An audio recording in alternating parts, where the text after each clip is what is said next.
Hello, everybody. Welcome to the Rambling Runoff. I am your host, Robert Rios. And of course, today, as always, we'll be giving you the hot sports news of the past week. There was a lot of stuff going on this past weekend. And kind of, or sort of. You had to kind of find some of the stuff that was going around. There was some football going around. There is soccer. There was NASCAR of all things. The Olympics are underway. We're going to talk about a little bit about that right now. So yeah, we do, we don't. There wasn't a lot of stuff going around. But of course, the sports landscape never sleeps. The world goes 24/7. So yeah, and just to let you guys know as well, I will be doing this solo for today, but that's all right. We're going to go through this as smoothly as possible as can be. So please be a little patient, with me doing another solo show once again. I think I've gotten the hang of it just a tad. It is just a little odd speaking with myself when I do these, but it's okay. We'll get through it. We've done it before, so it shouldn't be a problem. But yeah. Just to, I usually ask Daniel or whoever's on the show how they doing this week. But who am I going to speak to? From myself, I've been doing well. It's been all right. It's been a little bit chilly in my opinion around here, but hopefully it'll start heating back up when spring comes by. But yeah, how about we start that sports rambling, y'all? How about that? And of course, the first thing, and I hate to say this, for like the third week in a row, starting off the show, is more NFL football. And we could call it football, but I'll get into that right now. We had the NFL Pro Bowl this past weekend, which consists of mini games, speed, skill competitions, and finally on the Sunday, the actual Pro Bowl game with the American Football Conference going up against the National Football Conference. In the actual game, the final score was AFC 41, NFC 35. It was the AFC's fifth straight win, and I guess you could say a turnover battle. There was a lot of offense, but a lot of defense, not in all the right ways, as there was 5 fumbles in total and 7 interceptions. I believe there was at least 1 or 2 pick sixes involved. On top of the Pro Bowl as well, I did mention there was the games as well. There was the speed competition. There was the receiving competition that they always have, the throwing challenge, in which I believe Russell Wilson won. He was on fire. I think he went 4 for 4 until he missed a throw, which is pretty good. And there was also everyone's favorite, the dodgeball game. And those are pretty cool to watch because I think those are more I will tell you this, that those are more entertaining to watch than the actual Pro Bowl game, because there wasn't a lot of tackling in the Pro Bowl game. So the game was a little bit early this year because it was in Las Vegas at was it Alliance Stadium in Las Vegas where the Raiders play. They had a packed house. So it wasn't like it wasn't like people didn't want to go to this. But I guess you could say it was a tad bit of a snooze fest because, yeah, there wasn't much football involved this time around, because as a lot of the players were reported saying, they tried treating these games like fairly simple.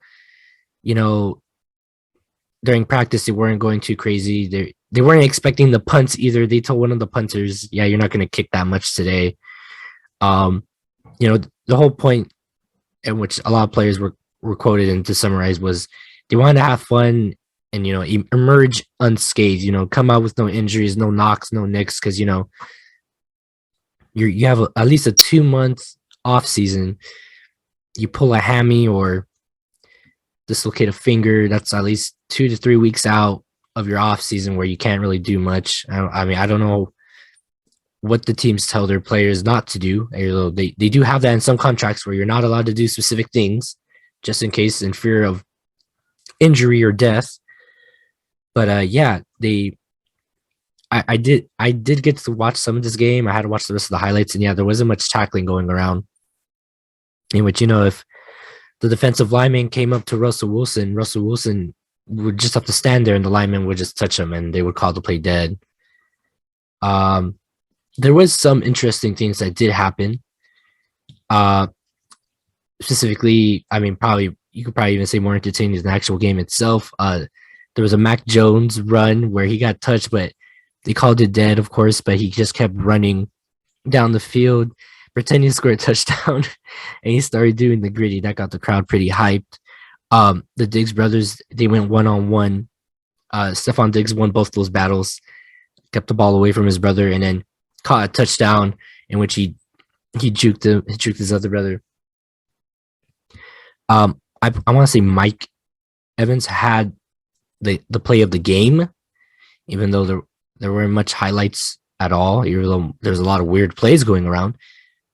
Caught a touchdown in which he mossed the guy. That was pretty cool because, hey, when you go up for a grab and you just snatch it out of the other guy's grasp, hey, that's always going to be a SportsCenter top 10 play right there. One thing I did find interesting on the stat lines was that Deebo Samuel ran for -5 yards, and that's just weird to see considering in the past 3 games that we've seen him play, he's been running like crazy. So either A, didn't give him the ball that much, or B, he just had I don't want to say a bad game because this game doesn't matter anyway for anything. I don't know.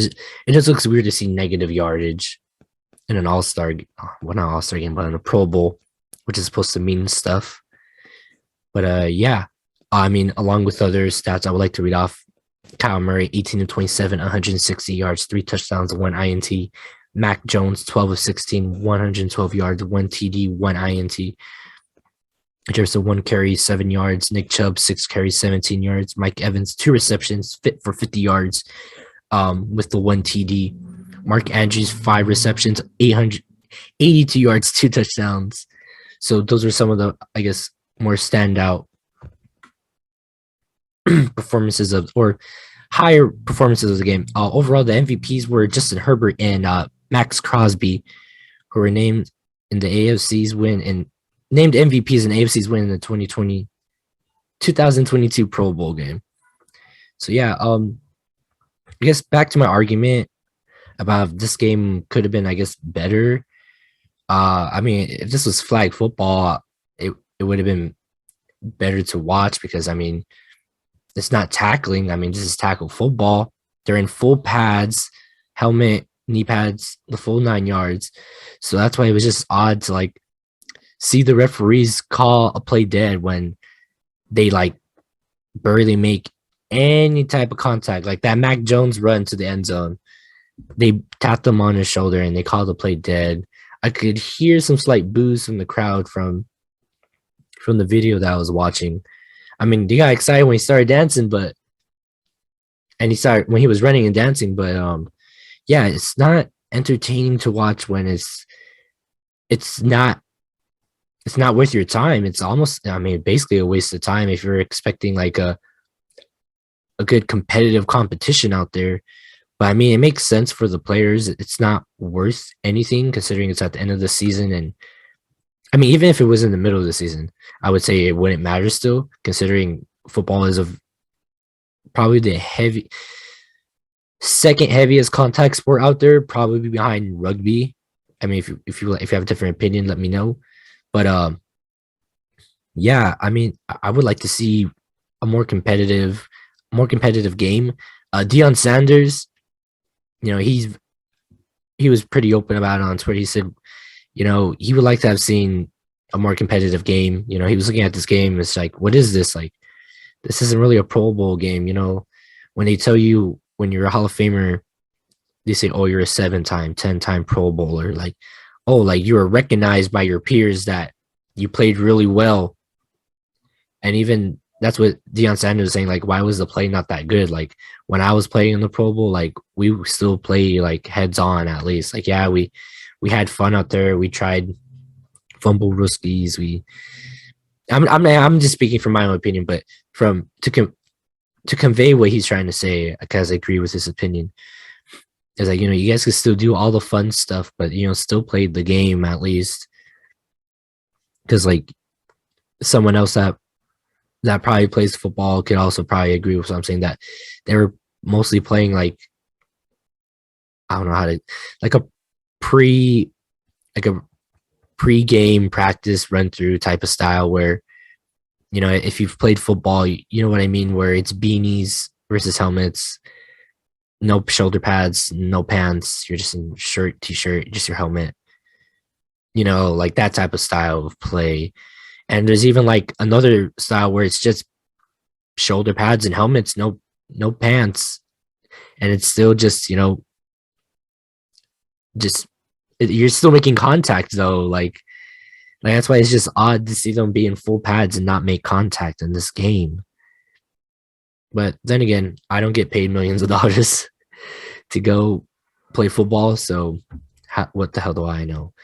But I mean, I would rather still watch the Pro Bowl activities, I don't want to say mini games, but the competitions, because those are still fun to watch. I remember there was that, I don't know if they had it. I don't remember. I didn't get to watch this part. I don't know if they still had it, but they had like a DB challenge where, I mean, it looks like basically Madden NFL where, you're trying to throw the ball into the wall with the holes, but the DB is trying to block them, or you're the DB and you're trying to block the footballs from going into the holes.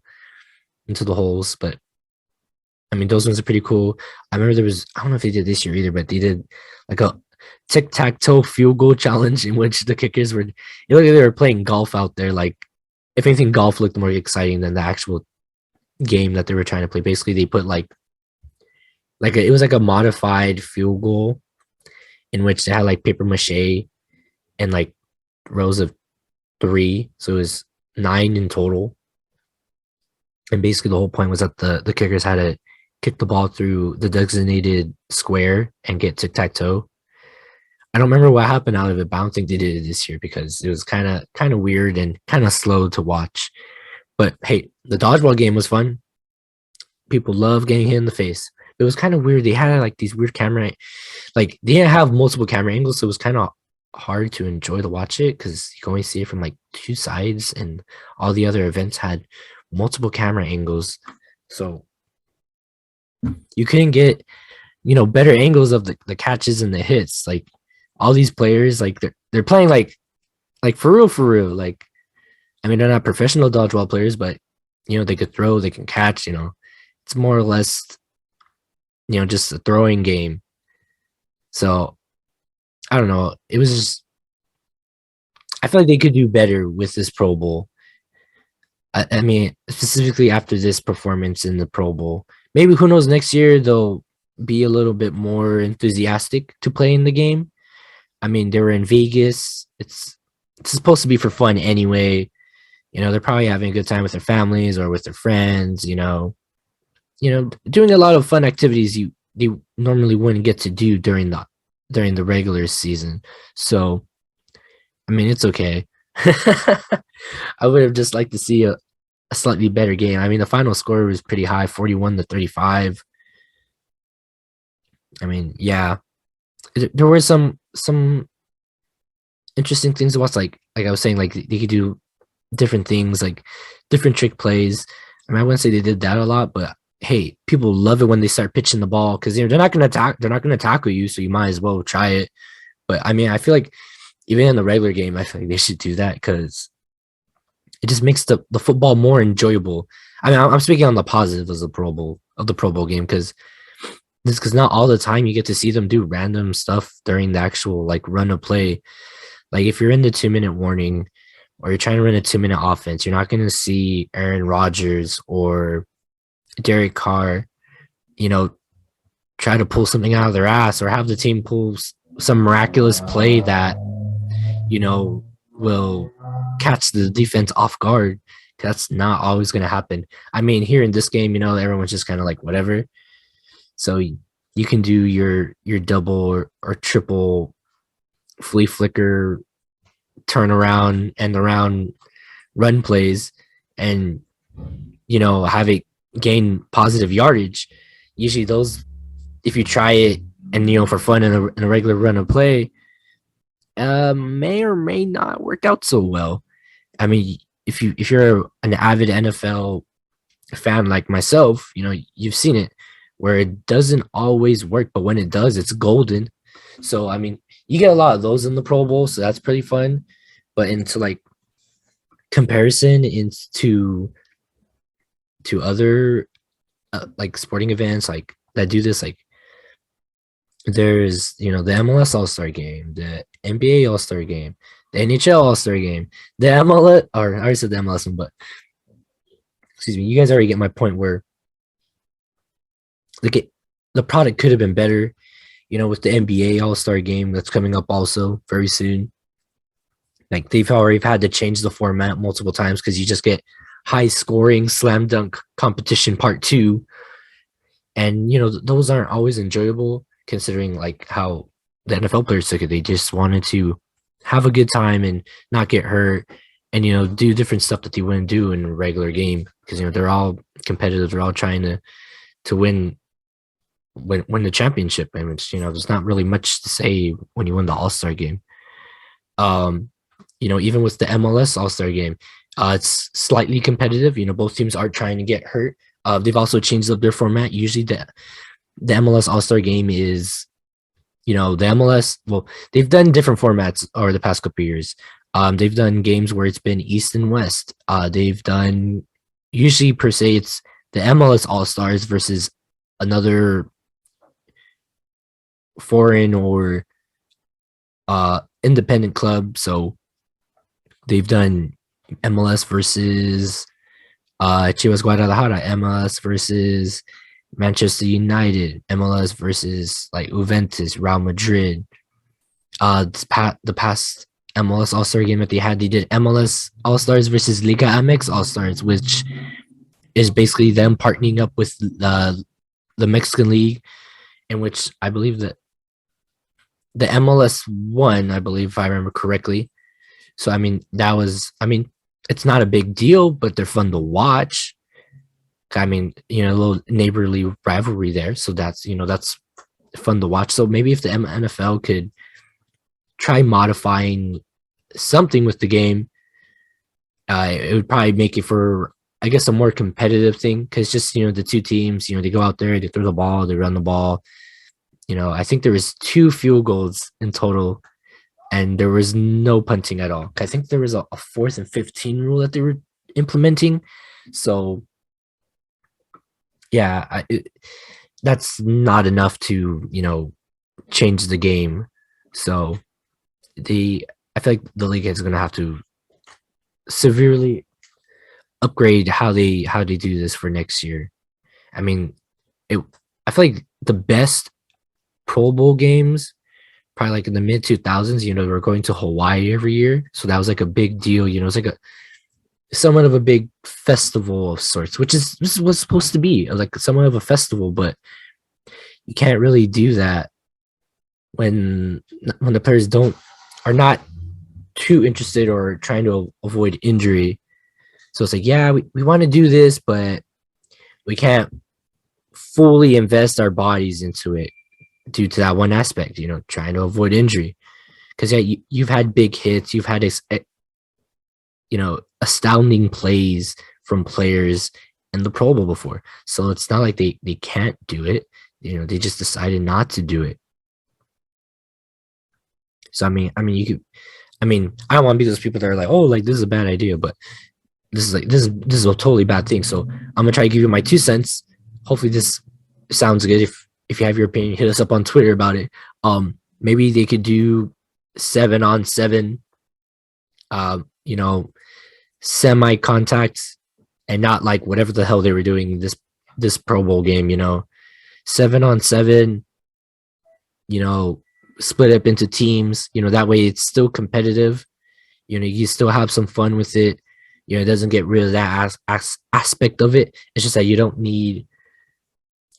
just want to just see a bunch of guys just running around on the field for 2.5 hours, just tapping each other on the shoulder. There were some hits in there. I think there were some guys who were like, I don't want to lose, Like I'm pretty sure there's at least a few guys out there that are like, man, I hate losing. I don't want to lose any game. Doesn't matter if it's a Pro Bowl or any little scrimmage. I hate losing. So I'm pretty sure you have those guys out there. I mean, they're probably not going to say anything because they don't want to be that guy that ruins it for everybody. So it is what it is. Hopefully next year it's a tad bit more competitive. But hey, if they don't change it, it's fine. If they do, that'd be cool. But that was the NFL Pro Bowl in a nutshell, basically.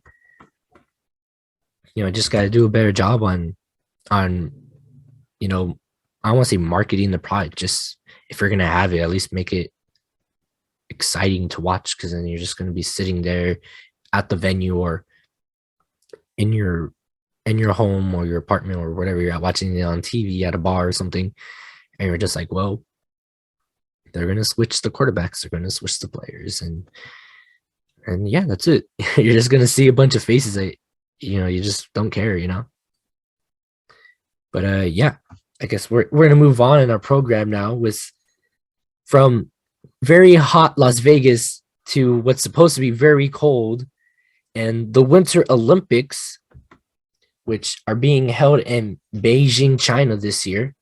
Which I've never been to China, so I don't know if it snows, but apparently it does. And yeah, they've hosting this year. They had their ceremony not so long ago, and yeah, we're underway in Beijing as of this recording and doing research.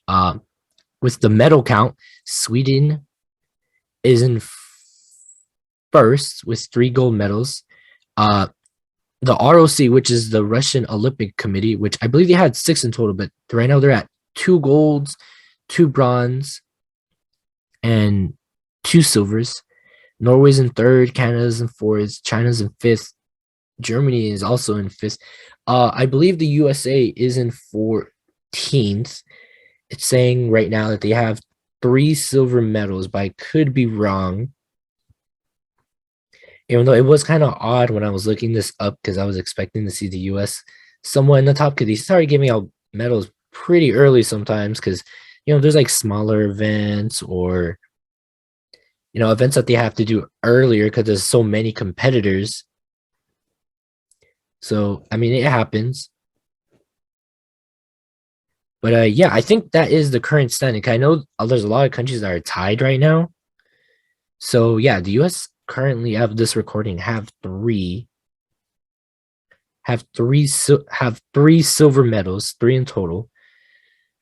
So right now they have those 3 medals due to snowboarder Julia Marino and freestyle skier Jalen Kauf, who delivered the medals on day 2 after the Americans were blanked on day 1 of the Olympics. Marino's medal were won from the women's slopestyle in a bit of surprise, while Kauf's silver came via the women's moguls. If you're not familiar with the slopestyle, it's downhill snowboarding. You go off the ramps and you do tricks, spins, quirks. So I've always liked watching that. I grew up watching the Winter X Games, so I'm familiar with it. I believe it's still a semi-new event. I think it debuted either in the South Korea version of the Winter Olympics or when they were in Russia. Oh, I think it was in the Sochi Winter Olympics. And I'm not too familiar with moguls, but I believe, it's the skiing event where you're going down somewhat similar. You're going down a hill with snow. You're going off of bumps. You're going side by side, and you're still doing smaller tricks. But it's, I guess you could say, a speed and style event. So good on them for winning their event. The other medal that they won in was the figure skating team event. I'm not too familiar with figure skating, so don't ask me much about it, but I do know it's more performance-based. I do know it does take technique, so good on the team for getting their silver medal. In other news, host China claimed its first medal with a gold in short track speed skating, mixed relay, but they did not claim a medal on day 2. one of which saw the ROC, once again the Russian Olympic Committee, surge into first with the 3 of its first 5 medals. Norway did slip into second after taking a bronze. Although now those, I mean, this is now updated, of course, so whatever I read before is now the current one. Team USA right now, they're hoping to improve on their solid 4th place finish in 2018 when its 23 medals trailed Norway 30. Norway's 39, Germany's 31, and Canada's 29. The Americans also had the 4th most gold medals in 2018 with 9, but have not claimed a day 1 medal at consecutive Olympics. Also, another thing to note, Team USA is chasing its medal best standard of 34 overall with 10 golds on home turf at the Salt Lake City Olympics. I'd just like to point out one competitive aspect with Team USA right now. Dude, their girls hockey team is killing it right now. The first game was against Finland. They won 5-2. Then they played the ROC and they won 5-0. And the other day I was looking on Twitter and it was saying that they were playing with the Switzerland team because they outright defeated them 8-0. So good on them. Go USA. Another dominant outing currently, but now they're going to face up against real competition with the Canadian team. So let's see what happens there. Hopefully they hold their own. I would say that first game against Finland was competitive, 5-2. They shut out their next 2 opponents. So let's see where they go on from there. Hopefully the men carry on the momentum as well. In other Olympic news, there was a first, which I need to double check because I don't know how to pronounce her name. From the ROC, Kamila Valieva became the first woman ever to land Olympic quad. So it was in the figure skating category, and I watched her performance. And I mean, like I said, I don't know much about figure skating, but from what the commentators were explaining, what she was doing had never been done before, and looks very hard considering I barely know how to figure skate myself. Not figure skate, but even use skates myself. It's just cool to see that there's still records and firsts being done at the Olympics. And she did I guess a triple quad or 4 quad spin, or to my understanding, she did quad. Basically, the difficulty for ice skating is that doing the spins in the air, consecutively or consistently is difficult. So, I mean, as someone that doesn't know how to do any of this, that's pretty awesome of her. When I was watching the video and the commentators were going, yeah, she did it. I was like, man, I wish I knew more about this because I would really have loved to have, gasped in her excellence because I just understand. But hey, that's cool for her. And another thing too is that she's only 15 and she's doing this. So if she's only 15, we're gonna see her name more often than not. She did fall, but she finished first still because she went for the biggest thing out of her playbook, and she did it. So snap your fingers, give her a round of applause, do whatever, shout good job to her because it's just cool to see. I mean, I wanted to look up something that I'm not too familiar with for this segment. So yeah.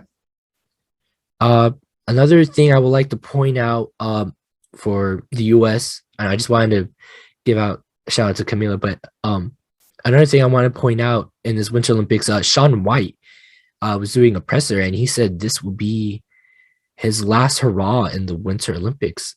He will be retiring, which is very weird because I grew up watching the snowboarder, Mr. Shaun White, on my television. Literally, I watched him grow up when he had long hair, and now he has short hair. It's still red though, but it's still weird to see him say that he's no longer going to be competing. I watched Shaun White, be in the X Games, and the Winter X Games and the summer X Games. He's a 5-time Olympian, 2006, 2010, 2014, 18, now 22. And he's a 3-time Olympic medalist. He has 3 golds in his back pocket. That's just, dude, like, he's done well. Let me see, I'm looking at his history. Yeah, I think he started skating at the X Games in Aspen, Colorado in 2002. Yeah, he has done it all, in my opinion, in his discipline. Like I said, I grew up watching this guy. You know, he made me want to go snowboarding, even though I live in the middle of nowhere where there's no snow. I mean, that didn't stop him. He grew up in San Diego and Carlsbad, so I'm pretty sure those were lengthy and long trips to the mountains for him to go snowboarding. But yeah, like I was saying, I grew up watching this guy on my television, and I was lucky enough to also see him in person in the Summer X Games, where he won a gold medal in Los Angeles, and that was freaking awesome because it was a year where the X Games just, I guess they tried having everything all in one place, so they had it all right there in LA, Nokia Live by the Staples Center. Well, at the formerly known Staples Center. They have I believe it's called the Nokia Theater right there in LA Live, where they set up their vert ramp. And it was an odd setting because the vert ramps are usually like, you know, in a 360 setting, or I guess you could say a 150 setting, but with a little bit more open space. But they stuck the vert ramp in there, like if it was a stage, that's what it's usually used for, like, you know, for movies or conferences or plays or whatnot. So it was kind of odd, and you know, I had gone and we were in the upper deck of the building, and I would say that was probably better seats. I mean, yeah, you want to be on the floor usually, but you know, you're gonna be seeing everything from the ground, but from the top, you know, you can see them catch air and, you know, go, you know, side to side. And it was still one of the sickest things I've ever seen, because I think Sean was either in 4th or 3rd, and he only had one run left, and dude, he killed it. I think I was there, and, you know, the whole crowd was out of their seats. You know, I was screaming, I was clapping. You know, it was freaking amazing seeing him do what he did. You know, he uses what he knows from snowboarding into his skateboarding. So, I mean, it was just amazing. I remember I still once in a while will watch the clip of the actual broadcast, because I think the last thing he does, which the competition was called also by the one and only, the legend Tony Hawk, in which he even had to change the last trick. I'm trying to remember, because even Tony Hawk wasn't sure what he did, because he had to like change it up like mid as Shaun White was in the air. He did kickflip 540 body varial. Might have been a heel flip. I'm not sure. I'm sorry, but even Tony Hawk, he was like heel flip 360, heel flip 540 body varial. Oh, like he said it in that like speed, like so quickly, because he did so much stuff in that, you know, that like 3 seconds of airtime that he caught. And yeah, he landed it, and that's what got him the gold medal in the X Games. And yeah, I'm just like, like this guy, you know, very, how would you say?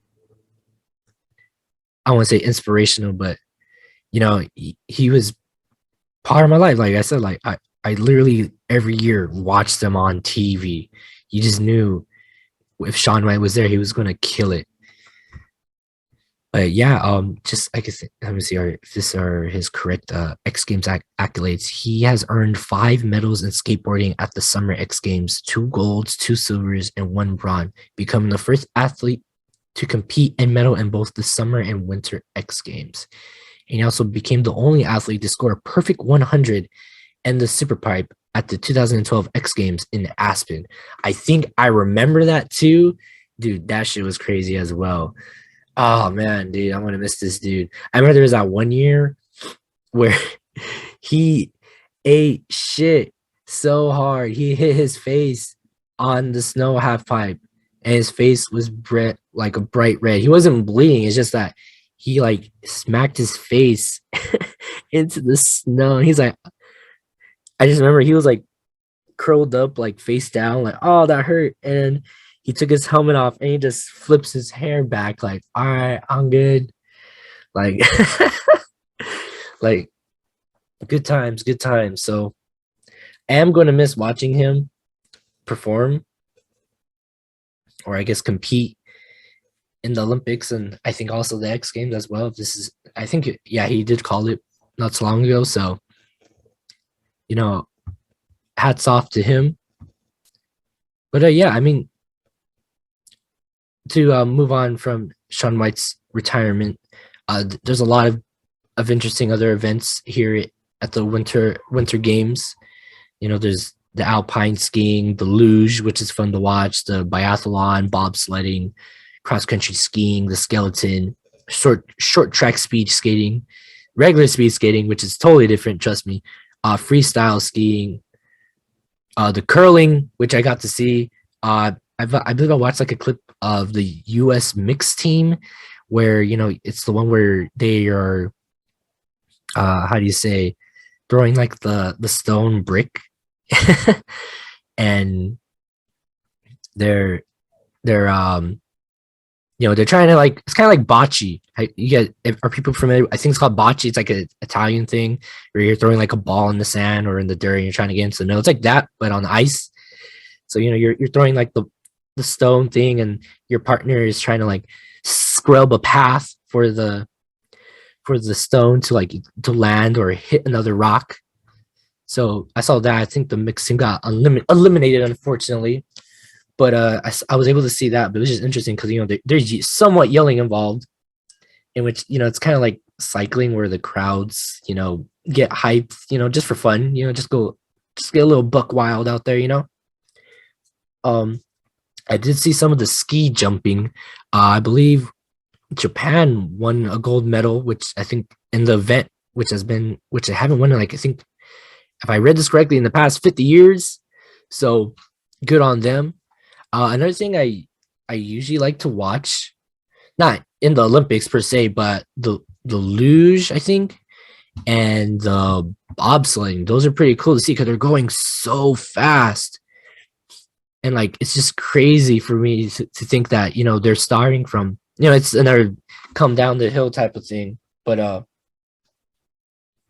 it's just crazy to see because, like I said, they're coming down so fast. Like, you still, like, I do recall there was a death one year where they had to shorten the track. Like, that's how dangerous this is. Like, they have braking systems on these contraptions on their vehicles, I guess you could say. But if you lose control, like, you're still turning, you're still leaning, you lose control, you're gonna go on your side for 20, 30, maybe, I don't even know how far. They're probably gonna go 20 to 60 yards after crashing or flipping on their side. I've seen, where they have to put like styrofoam at the end of the course just in case their braking systems fail.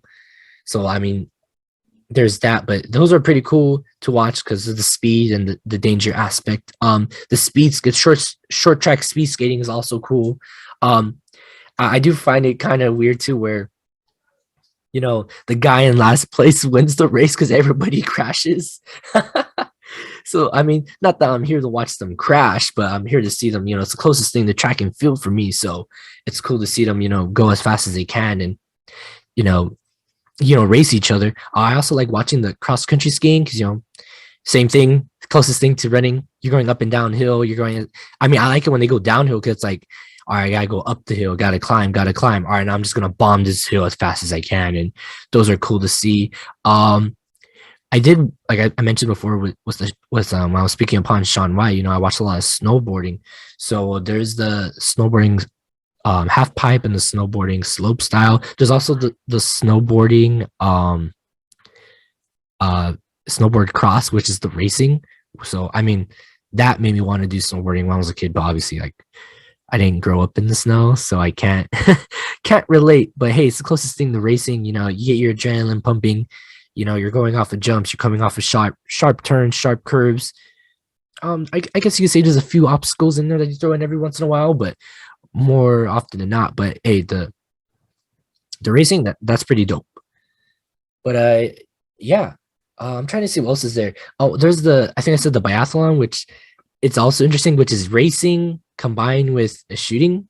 So basically, I believe it's it starts out as a normal skiing race. So you race to where your gun is at, you hit your targets, and then you continue on in the racing portion.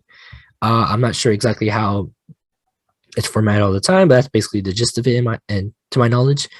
Another thing that I've never seen or heard of, something called Nordic Combine, which I guess combines ski jumping and cross country skiing. So to my knowledge, I guess they judge you, or you compete on the distance portion, with the ski jumping, and then there's the actual race, which I believe you just gather points. So I believe this is just a point gathering system, and then I guess the person with the most points at the end of the two events are declared the winner. But yeah, those are, like, I guess you could say, some of the events I would suggest you check out. Oh, I'm so dumb. There's also the skeleton, which is basically bobsled and luge. The skeleton is probably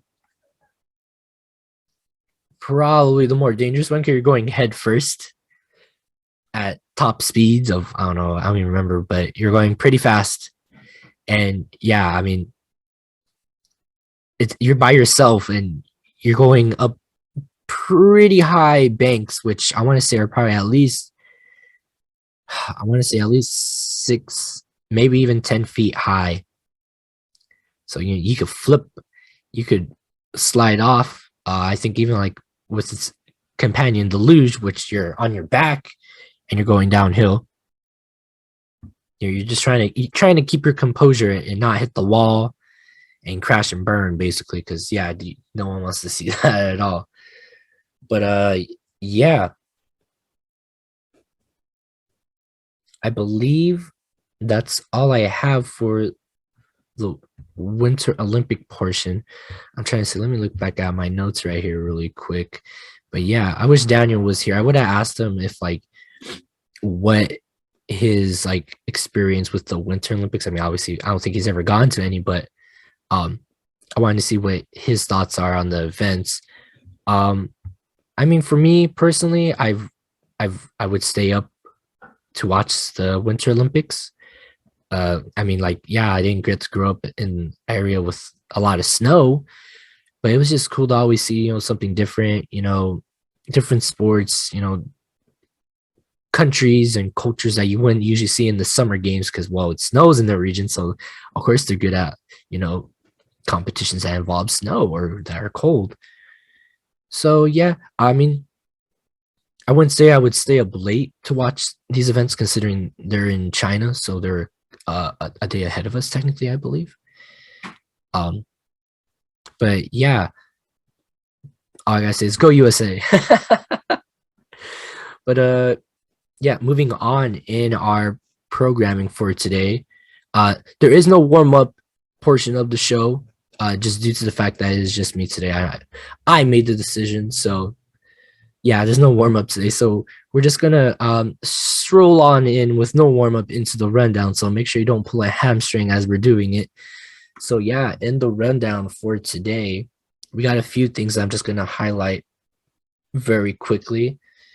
So they had the NASCAR clash at the Coliseum this past weekend, and it was very interesting. We had posted some tweets and some photos on Instagram. If you're not following us there, please do so.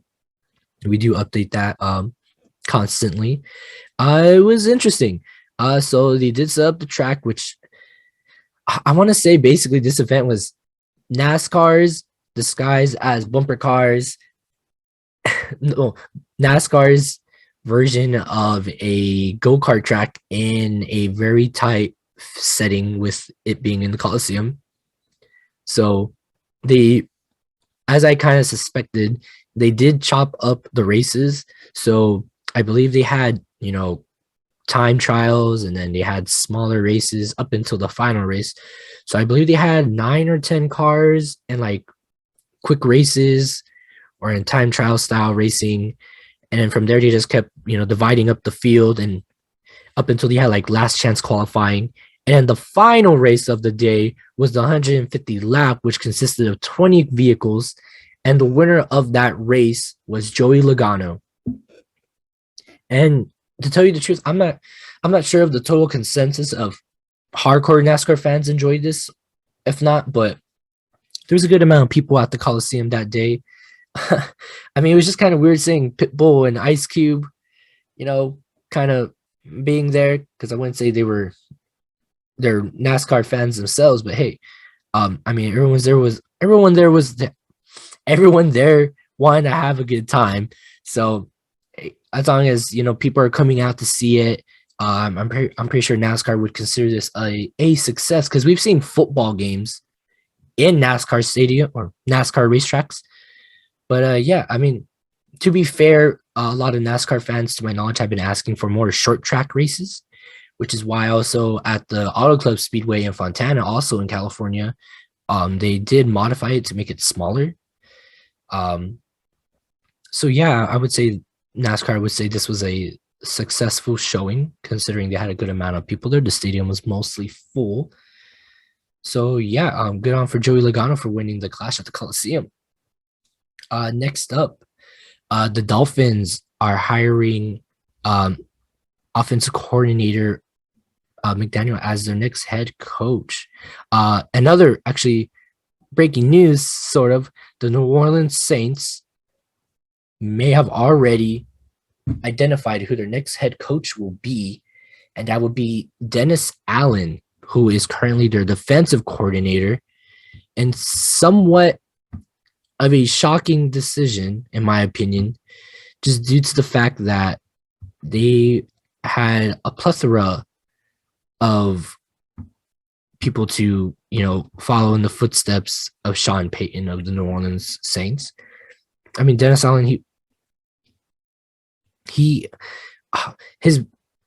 Saints have had a good record in the past couple of years, but his last outing as a head coach was not so well, as he was the head coach of the Raiders, and from 2012 to 2014, and they went 8-28. So let's see what he can do with this. Apparently, to the sources, the Saints interviewed Brian Flores, Doug Peterson, defensive coordinator Aaron Glenn of the Lions, and also offensive coordinator Eric Bieniemy. I would have preferred Eric Bieniemy, because if he can make Patrick Mahomes into a superstar, who knows what he could do with any new quarterback that the New Orleans Saints are going to get. Because the other guy they got, he was all right, but I feel like they could have done a lot better. And hey, if Jameis Winston was playing far better with Sean Payton as his head coach, who knows what Eric Bieniemy could have done with Jameis Winston. So, I mean, that's kind of what's going around the mill right now with the Saints and their situation.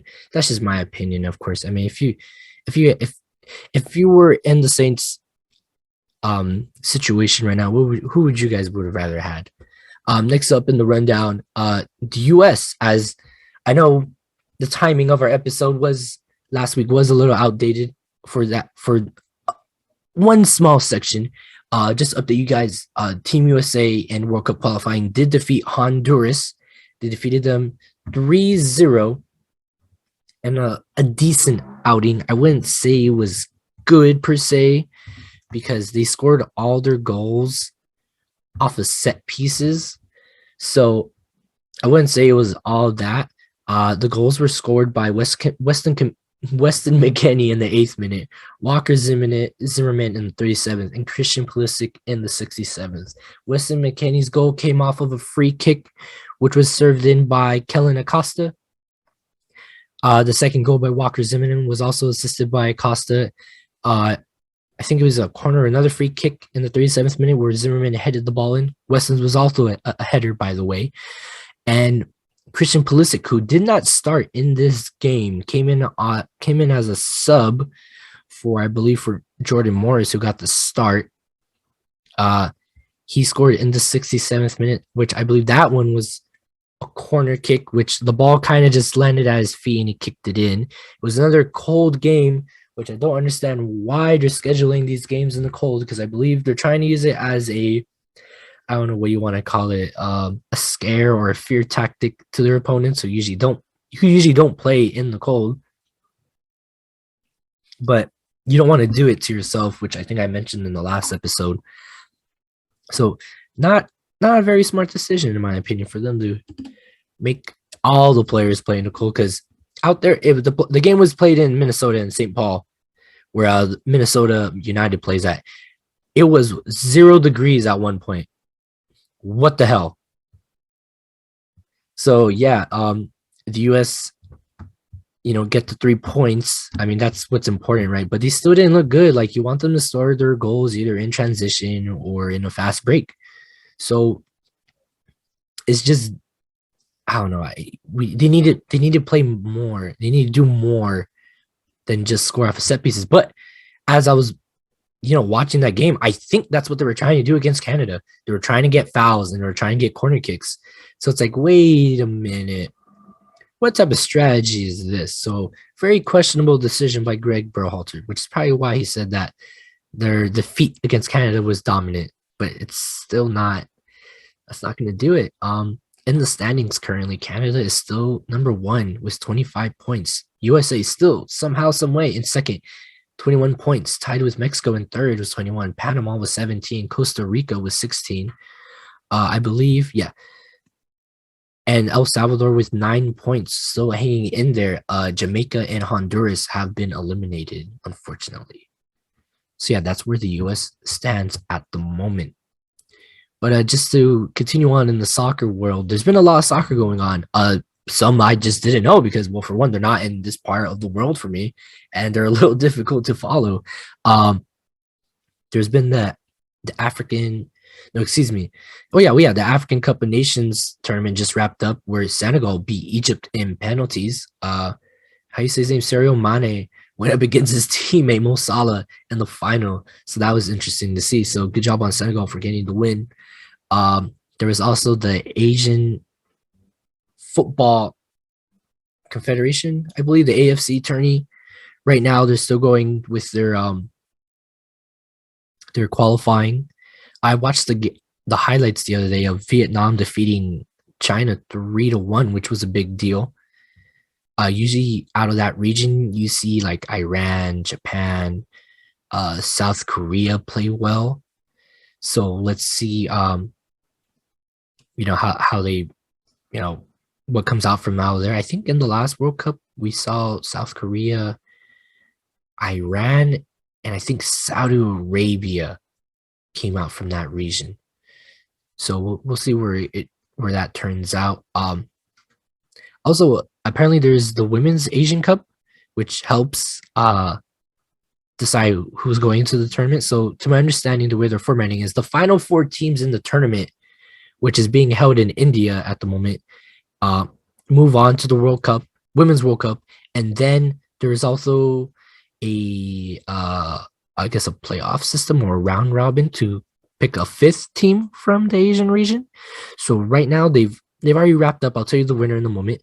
South Korea advanced, China advanced, Japan advanced, and I guess for the first time ever, the Philippines will be going to the Women's World Cup. So in the final, it was South Korea versus China, in which South Korea led 2-0 at the half, but with strength and grit, China came back in the second half to win 3-2 to raise the cup. So China going to the World Cup in 2023 and are the champs of their region. So good on them, and good comeback win as well.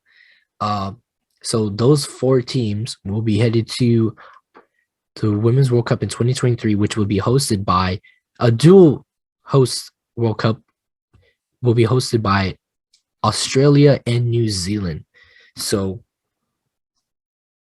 it's cool to see that there's more soccer going around.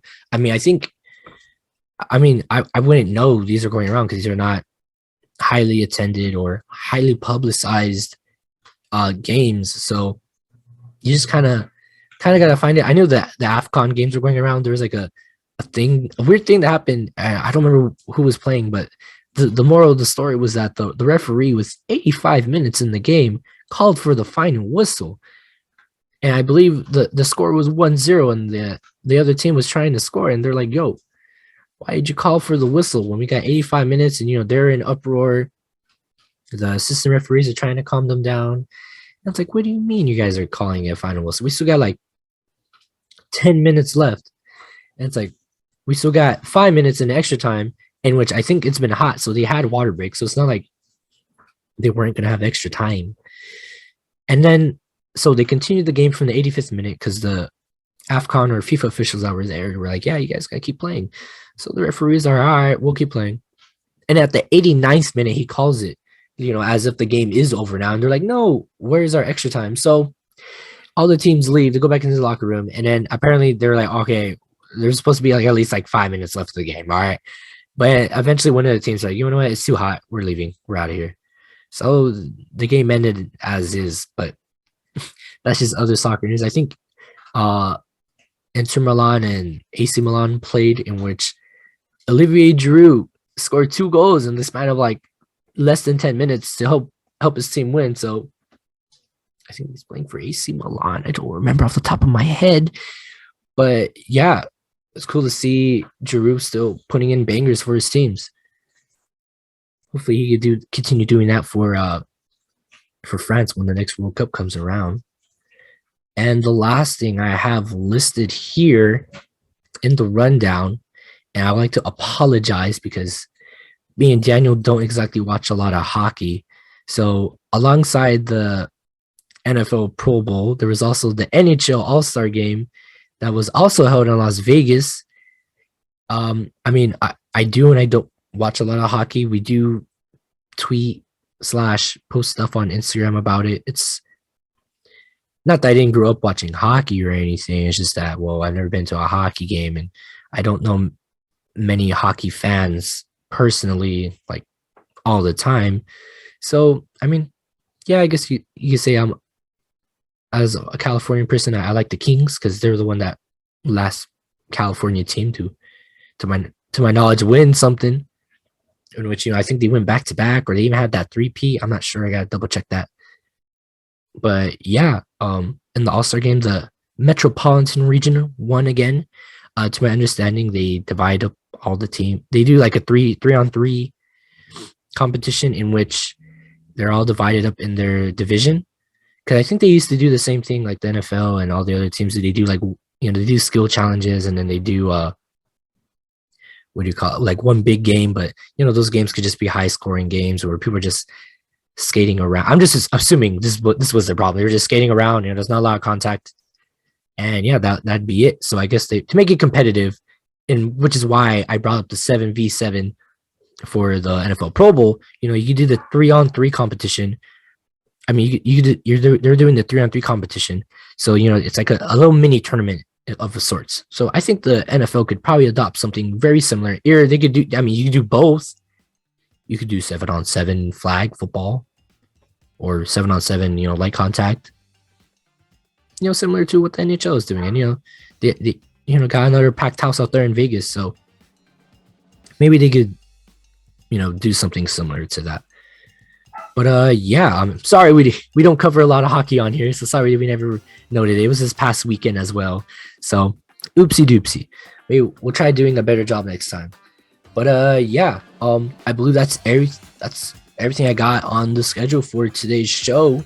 Yeah, thanks for listening to Rambling Runoff. Thank you for listening on YouTube. Please hit that subscribe button and like the video. If you're on Spotify, Stitcher, Google Podcasts, Apple Podcasts, shout out to that one person that's listening on Overcast. Once again, shout out to you. If you guys are on there, if you're able to, make sure you're following us. Make sure you could leave a review of any sorts if you're allowed to. But yeah, we really appreciate you guys supporting us here at Rambling Runoff. And yeah, this week we should be having a podium show for the Super Bowl, which is why I haven't really mentioned it. So make sure you guys watch out for that. It will be out before Sunday, before the weekend.